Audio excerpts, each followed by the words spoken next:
What do you think? So there hasn't been a lot of talk, and there has been prior to this administration about what they're kind of calling the North American single window.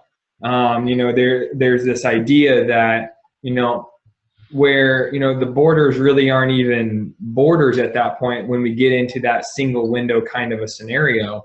And do you think maybe that is kind of the end goal, and they're using this to get there? Do you think that that has any chance of even kind of making it through?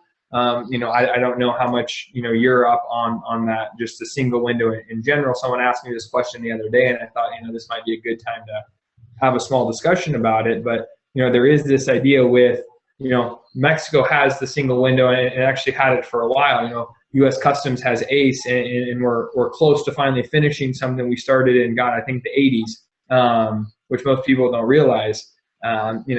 Canada is kind of getting there, and there's a lot of places in the world that have single window type scenarios. But is there that potential for as part of this NAFTA renegotiation, maybe a single window from a customs perspective? Because you even look at you talk about like census here in the U.S. and goods that flow to Canada out of the U.S. There is no census reporting requirement. There is no EEI filing that's needed.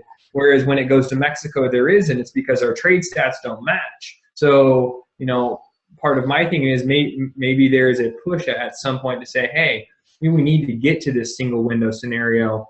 But I don't know. It's kind of something that I've been pondering for a few days, and I didn't know if you had some insight on it as well.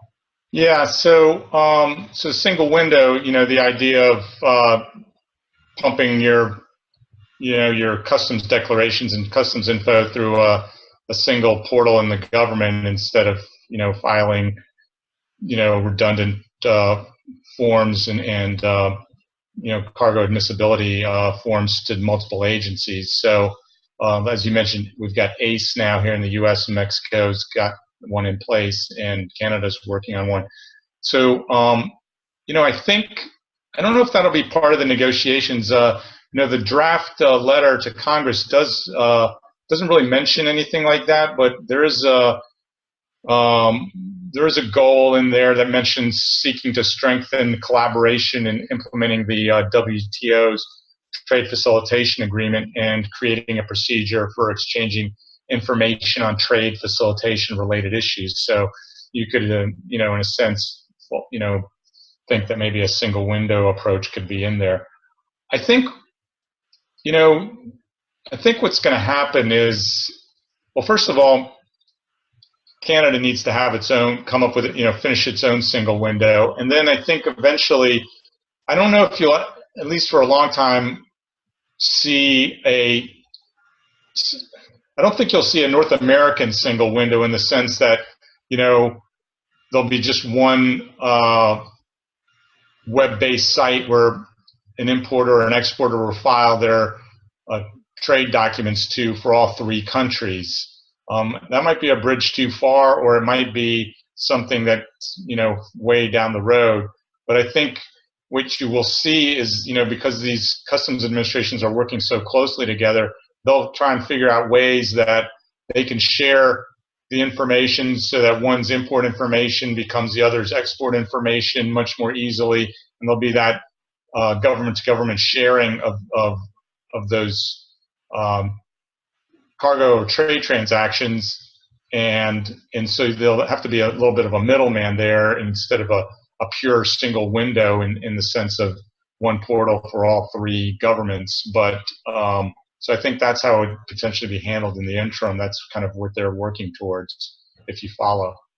No, absolutely. And I think we already kind of see that with Canada in the sharing of their import information with our Census Department as far as that kind of reporting, and we just don't get that same level currently with Mexico, which was actually originally part of this NAFTA deal.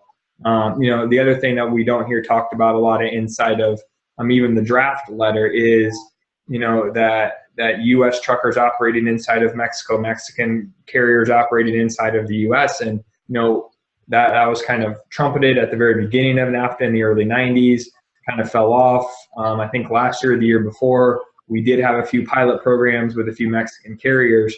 So I'm based on where this administration stands, my guess is that kind of falls back to where it was in the early 90s, and it's just not going to happen. But I know that's something that we haven't heard a lot about that is obviously still out there and still part of NAFTA. Yeah, I don't know. I mean, I can only, kind of suppose or guess it, because I've never heard this talked about. But you could assume that the Trump administration would probably, look at Mexican trucks coming in as taking jobs away and being a safety hazard, and kind of, following the union line. So chances are they wouldn't necessarily promote that. But the way I think it reads now, or the way the law is, that I think that correct me if I'm wrong, that truck provisions are, Mexican trucks are now allowed in, as long as they meet the standards, the pilot program's done with. But there's just not a lot of market interest in doing it from a lot of trucking companies especially on both sides of the border, just because it's the way the border's set up still, with all the handoffs and so forth, and the insurance and other things. It's kind of more hassle than it's worth. It's easier to just have partners in the other country and or subsidiaries and let them run the trucks than run straight through the border all the way from Mexico City to Kansas City. Right. No, absolutely. That entire process is kind of unique in and of itself. Obviously with Canadian carriers operating, they can pick up a load here. They just have to make sure they can't pick up and drop off in the United States. So there, Canada and in the U.S. already kind of do this. Obviously with Mexico, with just the process being different. And so, I certainly agree that I don't think we're going to really see that provision gain much more. I could actually see that being eliminated as part of this.